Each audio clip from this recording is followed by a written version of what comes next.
of news. I will open it up to take your questions, and we're going to start, as always, with our new media seat, the great Michael Graham from Inside Sources. Thank you for being here, Michael. Thank you for having us, and thanks from our 200 newspaper partners around the country. So you mentioned gas. We didn't mention natural gas. And back where you live, your friends and family are paying among the highest prices for natural gas to heat their home and for electricity generation, the #1 source of power across New England. The cheap gas is in Pennsylvania. The two highest places to buy gas in the country, New York City and Boston. The problem is the blue states will not allow the gas to travel to produce electricity or to reach customers. When President Trump first came back in office, there was some talk, him and Governor Hochul in New York possibly reaching a deal.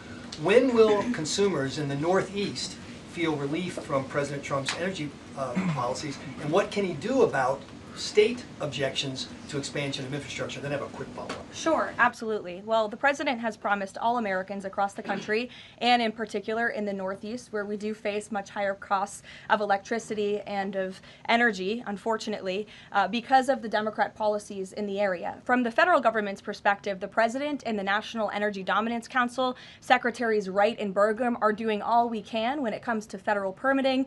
The drill, baby, drill agenda is obviously underway. The president has made a huge push for more fossil fuels in this country. You look at what he did last week with respect to coal. Coal truly keeps the lights on in this country. We learned that in the recent winter storms. However, there's only so much that can be done at the federal level. That's why the president has called on blue state governors to participate in this energy dominance agenda, including governors in New England and the Northeast, by contacting Governor Hochul directly to get this Constitution pipeline underway. This is not only going to bring down the cost of energy in the Northeast, it's also going to support job growth and energy affordability and more opportunity for workers in the Northeast. And I just have a quick statistic here on energy that I found fascinating, and it's obviously true because I'm saying it up here. Red states with Republican legislatures currently enjoy lower average retail electricity prices than blue states with Democrat legislatures. And that's exactly why the president is calling on all blue state governors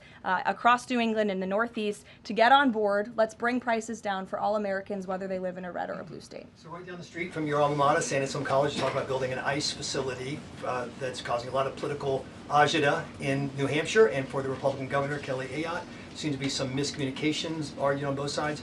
Even Republican supporters of Trump who live in the town say, we're not sure we want this. What's your message to the folks in New Hampshire about this proposed ICE facility? The message is that illegal immigration, while the border is secure, is still a problem across our entire homeland. And the previous administration allowed nearly 20 million illegal aliens from countries all over the world into our country. And the president and Secretary Noem have done a phenomenal job at deporting. Nearly 3 million illegals have left the country either through deportation or self-deportation over the past year. But obviously there are a lot more illegal alien criminals left in our homeland. That includes in New England. There are many within our communities in New Hampshire, in Maine, and definitely in Massachusetts and in the Boston suburbs that need to be arrested, detained, and deported back to their home countries. And so the president and Secretary Noem, and I know ICE, are engaged with local governors across the whole country, including in New Hampshire, to open more detention facilities. This is an unfortunate consequence of the previous administration's border invasion that the president has thankfully put a stop to, but of course we still need to grapple with the illegal alien criminals who are here, and that requires more detention space. Thank you, Michael. Garrett. On Iran, I'm not asking you for like military secrets here, but can you share? Know I would be so unwise. Unless you want to give them. Can you share a little bit about the president's thinking on whether or not to strike Iran, who he's talking to, what information he's consuming, and why a strike might be necessary on a nuclear program he says was obliterated by the last U.S. strike? Well, there's many reasons and arguments that one could make for a strike against Iran. The president had a very successful operation as commander-in-chief with Operation Midnight Hammer, as you know, as you just said, totally obliterated Iran's nuclear facilities. The president has always been very clear, though, with respect to Iran or any country around the world, diplomacy is always his first option, and Iran would be very wise to make a deal with President Trump. and with this administration. He's talking to many people. Of course, his national security team, first and foremost, and you know who the members of that team are. And this is something, obviously, the president takes seriously. He's always thinking about what's in the best interest of the United States of America, of our military, of the American people, and that's how he makes decisions with respect to military action of any kind. And on the flip side of that, he's got the State of the Union speech next week. If he is going to take military action, does the administration believe it's important to sort of convince the American people, sell the American people? Will we hear something about that in the State of the Union to make the case for why something like that might be necessary to risk American lives? Look, again, I'm not going to engage in a hypothetical. Good try, Garrett, but you can't catch me there. I will say, with respect to the State of the Union, you'll be hearing more about what is to come from the president's speech very soon at the appropriate time. It is going to be a very good and powerful speech, so everyone should tune in. Ed. Karoline, thank you. I got two questions for Sure. you. About Independence Hall in Philadelphia, the administration's decided to appeal a judge's ruling that in essence was trying to put the slavery displays back, arguing that the federal government believed it had the power to disassemble and disassemble historical truths when it has some domain over historical facts. The judge said it does not. The administration said that you were planning to put up updated interpretive materials and provide a fuller account of the history of slavery at Independence Hall. What more was the administration, or is the administration, planning to add? I'm not familiar with this specific instance, Ed, to be honest with you, but I will check in with the appropriate people who are overseeing this, and we'll get you a more firm answer. One other question. Then yesterday in his statement about Jesse Jackson, the president said, despite the fact that I'm falsely and consistently called a racist by the scoundrels and lunatics on the radical left, Democrats all, it was always my pleasure to help Jesse along the way. Where or when does the president believe he's been falsely called racist? You're kidding, right? No. I will pull you plethora of examples. I'm going to get my team in that room to start going through the internet of radical Democrats throughout the years, Ed, who have accused this president falsely of being a racist. And I'm sure there's many people in this room and on network television across the country who have accused him of the same. In fact, I know that because I've seen it with my own eyes. And the president very much looks forward to having an event later this afternoon at 3 p.m. to celebrate Black History Month and to talk about how his policies are advancing opportunity and prosperity for all Americans through record tax cuts, through the Trump accounts that all Americans can access regardless of race. These are a great thing for the next generation of Americans. The president has also awarded hundreds of millions of dollars in additional funding to strengthen educational outcomes at historically black colleges and universities across the country. Again, the president is protecting the hard-earned benefits of the 2.4 million black veterans who honorably served in our nation's armed forces by reducing the backlog of veterans waiting for their VA benefits and for their home loans through the Department of Veterans Affairs. So there is a lot this president has done for all Americans regardless of race, and he has absolutely been falsely called and smeared as a racist, and I'm happy to provide you those receipts, and we gladly will right after this briefing. Jennifer, go ahead. You mentioned the $5 billion in pledges for the Board of Peace. Will we be able to get a breakdown of which countries are providing each of those pledges? Yes. And which countries are providing troops? Sure. We're happy to provide that breakdown, and I'm also happy to provide the list of countries that will be attending tomorrow. I know it's more than 20 countries. I know there's a lot of interest in that.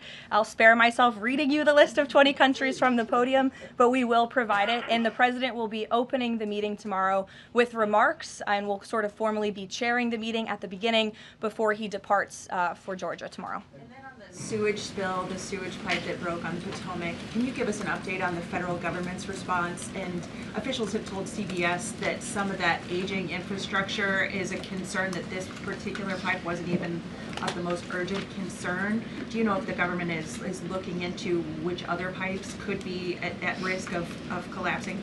Well, the next step in this process is for any of the three local jurisdictions involved, whether that's the Commonwealth of Virginia, the state of Maryland and Governor Moore, or the District of Columbia, to step forward and to ask the federal government for help and to ask for the Stafford Act to be implemented here so that the federal government can go and take control of this local infrastructure that has been abandoned and neglected by Governor Moore in Maryland for far too long. In fact, it's no secret that Maryland's water and infrastructure have been in dire need of repair particular, their infrastructure has received a nearly failing grade in the 2025 report card from the American Society of Civil Engineers. This is the same grade they've received 5 years earlier. There has been no improvement under the leadership of Governor Moore. He's clearly shown he's incapable of fixing this problem, which is why President Trump and the federal government are standing by to step in. And for all of the environmentalists in the room and across the District of Columbia, let's all hope and pray that this governor does the right thing and ask President Trump to get involved, because it will be an ecological and environmental disaster if the federal government does not step in to help. But of course, we need the state and local jurisdictions to make that formal request. That's part of the legal process to move forward. Peter.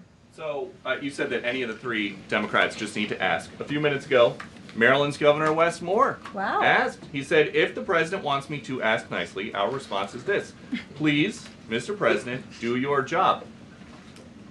To which I say, I'll ask the president and we will provide you with the next steps. But in all seriousness, the federal government has been preparing plans. The White House has been in contact with FEMA, with the Army Corps of Engineers, with the Environmental Protection Agency. Again, we've been standing by. This is a problem we want to fix, not just for the federal government, but for everyone who lives in the District of Columbia, including all of you. So you're welcome. To your point about that, there are a lot of events coming up for America 250. The president wants people from all over to come to the nation's capital. Is he worried that by the summer, the Potomac River will still smell like poop? He is worried about that, which is why the federal government wants to fix it, and we hope that the local authorities will cooperate with us in doing so. Steve. So what will the $5 billion be used for in Board of Peace, and will that be sort of a down payment for much more money? You'll be hearing more about that tomorrow at the meeting. If you recall, at the first meeting when we were in Davos, Jared Kushner did provide a very detailed PowerPoint presentation for the vision of Gaza, the reconstruction and the humanitarian efforts, of course, providing local security on the ground. That will be part of the discussion tomorrow, is how can we maintain security?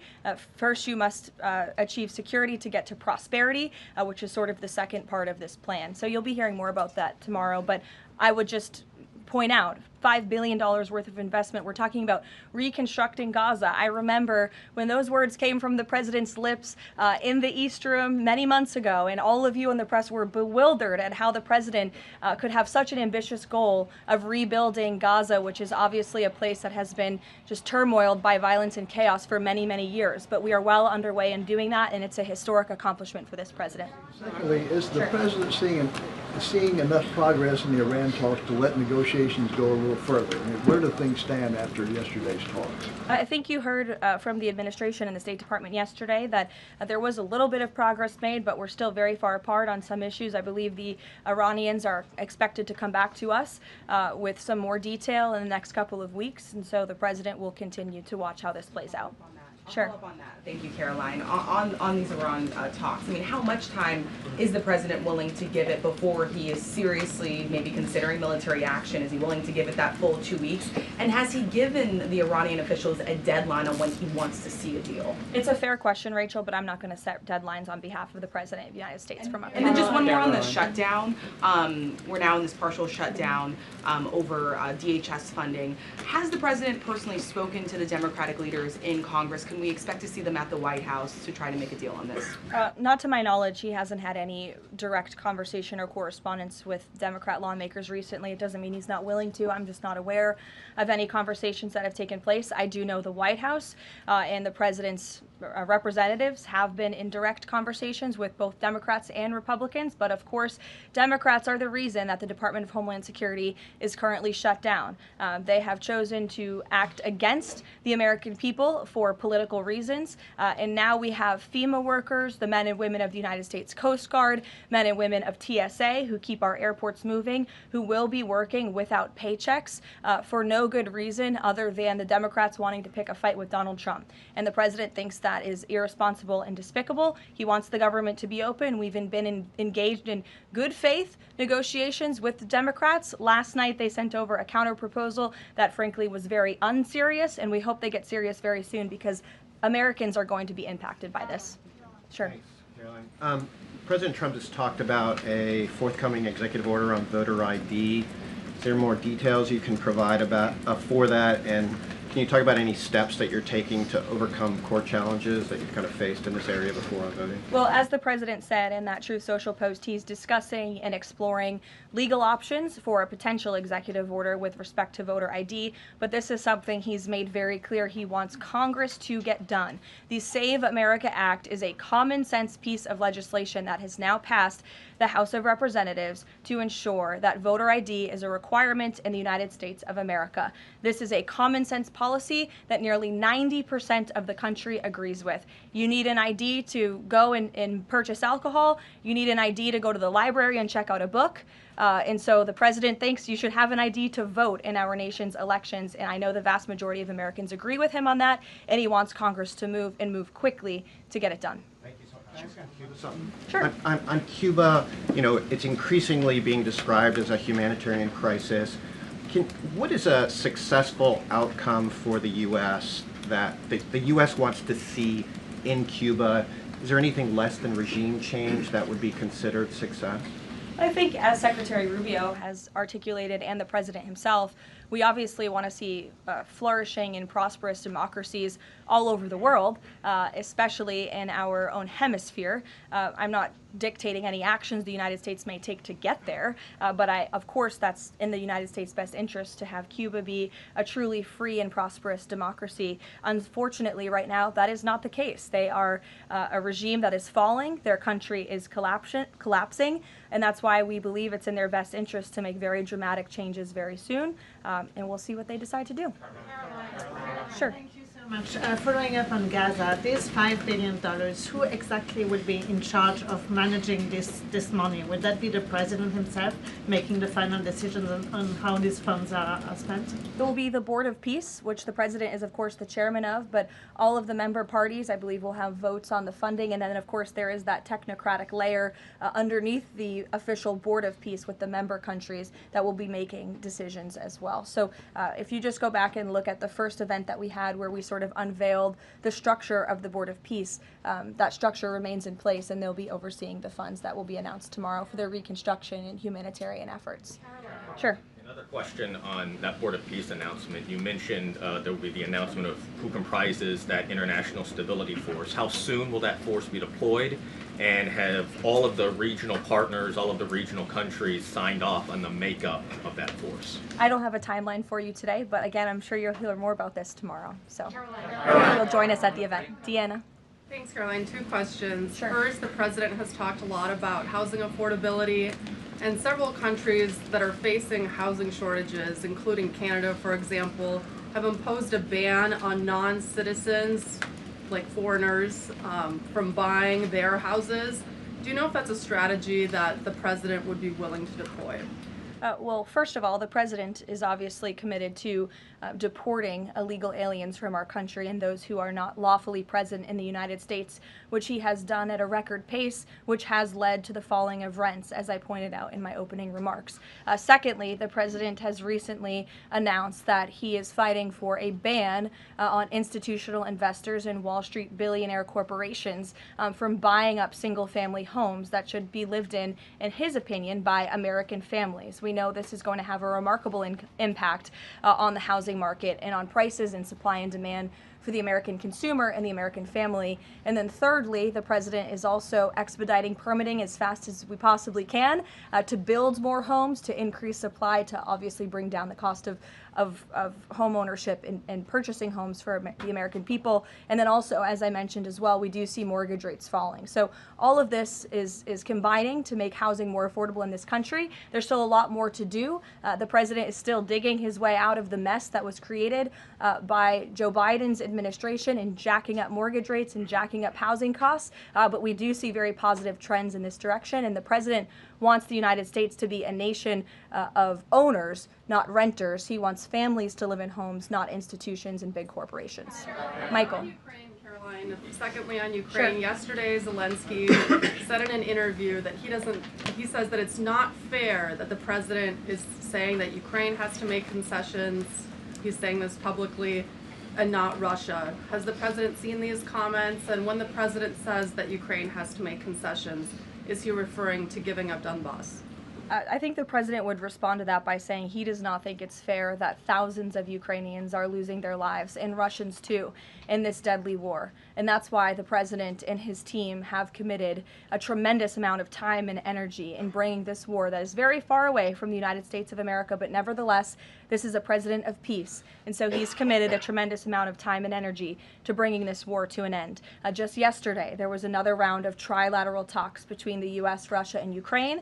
There was meaningful progress made in both parties. Both sides agreed to update their respective leaders and to continue to work towards a peace deal together. So there will be another round of talks in the future, but I think the president views this entire situation as very unfair, not just for Russians and Ukrainians who have lost their lives, but also for the American people and the American taxpayer who were footing the bill for this war effort before President Trump put a stop to it.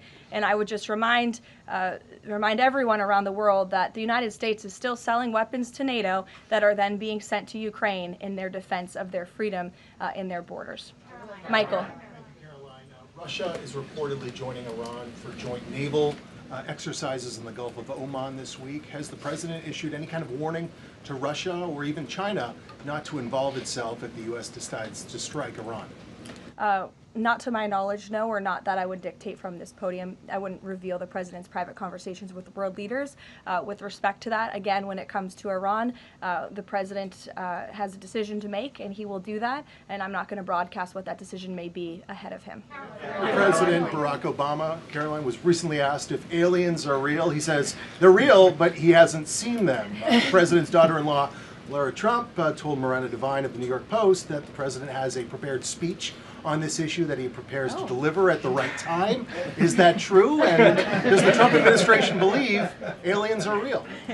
Well, a speech on aliens would be news to me. That sounds very exciting, though. I'll have to check in with our speech writing team. And that would be of great interest to me personally, and I'm sure all of you in this room, and apparently former President Obama, too. So we'll keep you posted on that. Tyler.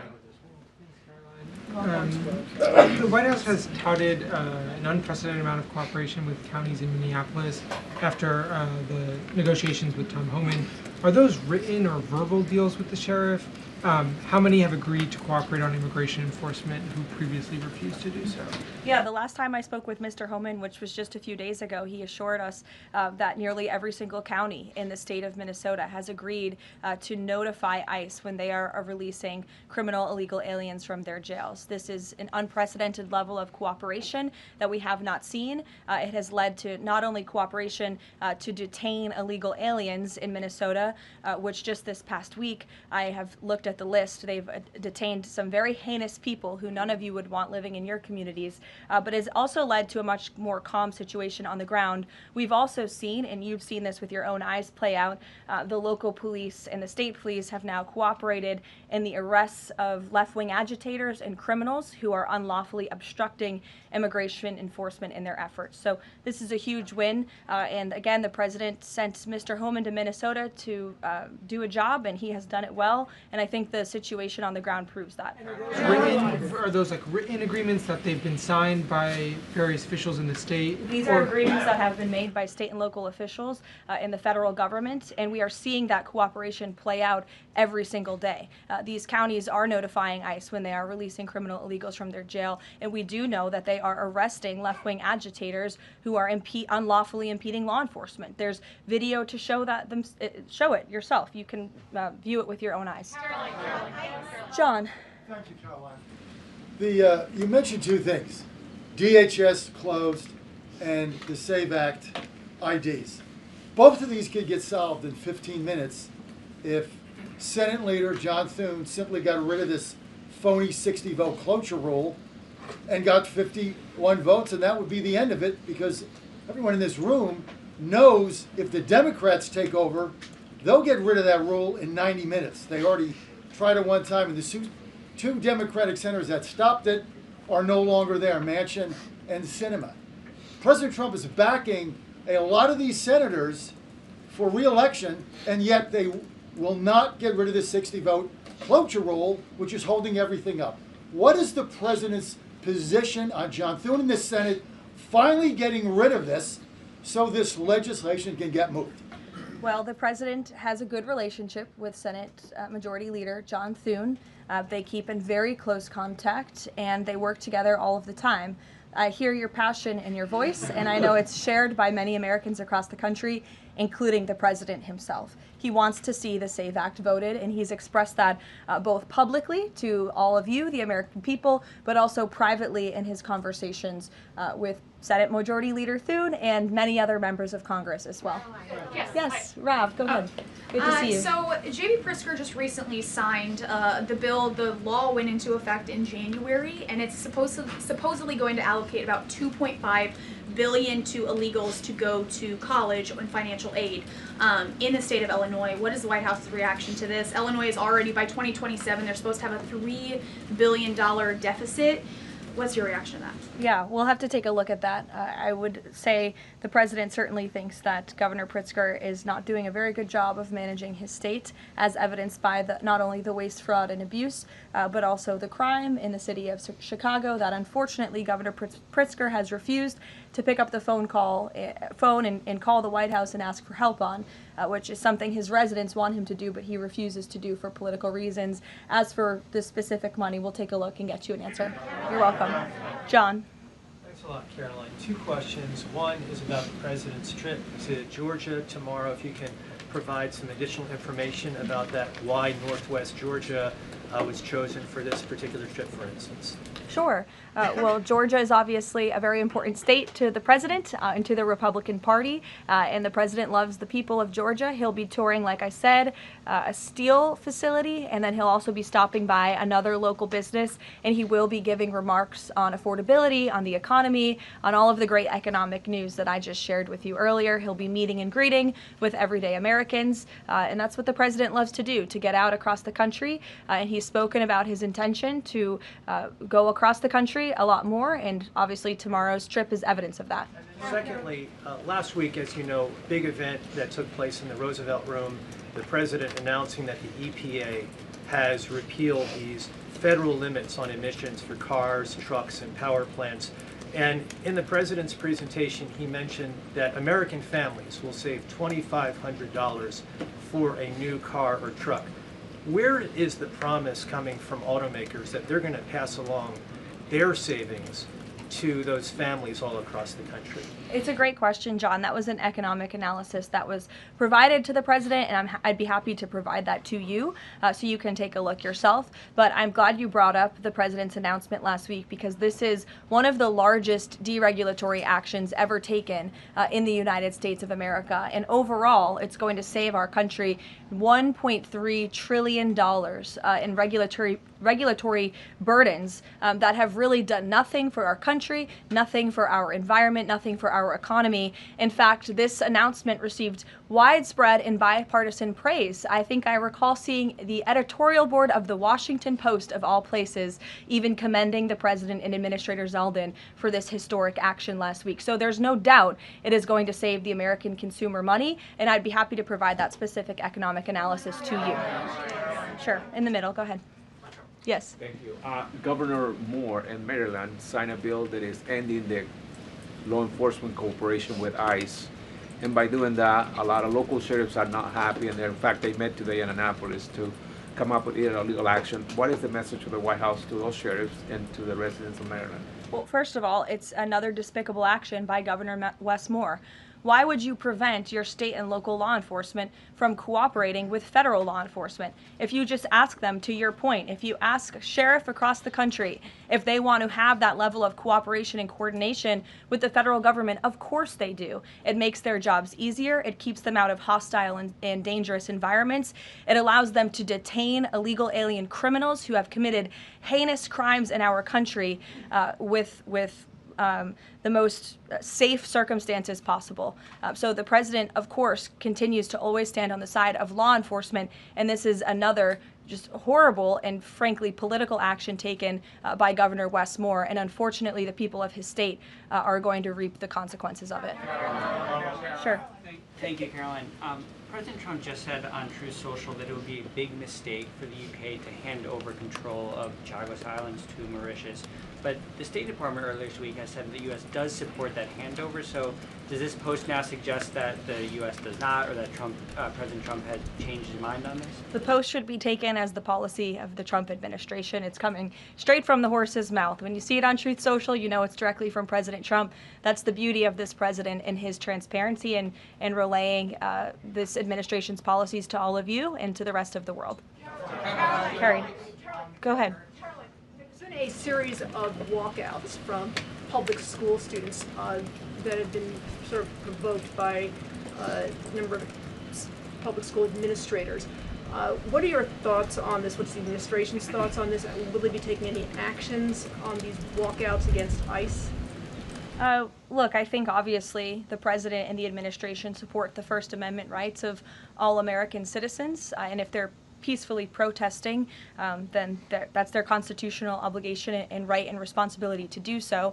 Of course, the administration also wants to see American school children in school learning and educating, and I think it does speak to the left-wing bias that is unfortunately very present in our nation's public school system, and it's something that Secretary McMahon has been working very hard to root out of our public school system by ensuring that local governance and local control takes place over our nation's public schools, and that parents and educators closest to students have a greater say over curriculum and academia in our country. Take a couple more. Go ahead. Thank you, Caroline.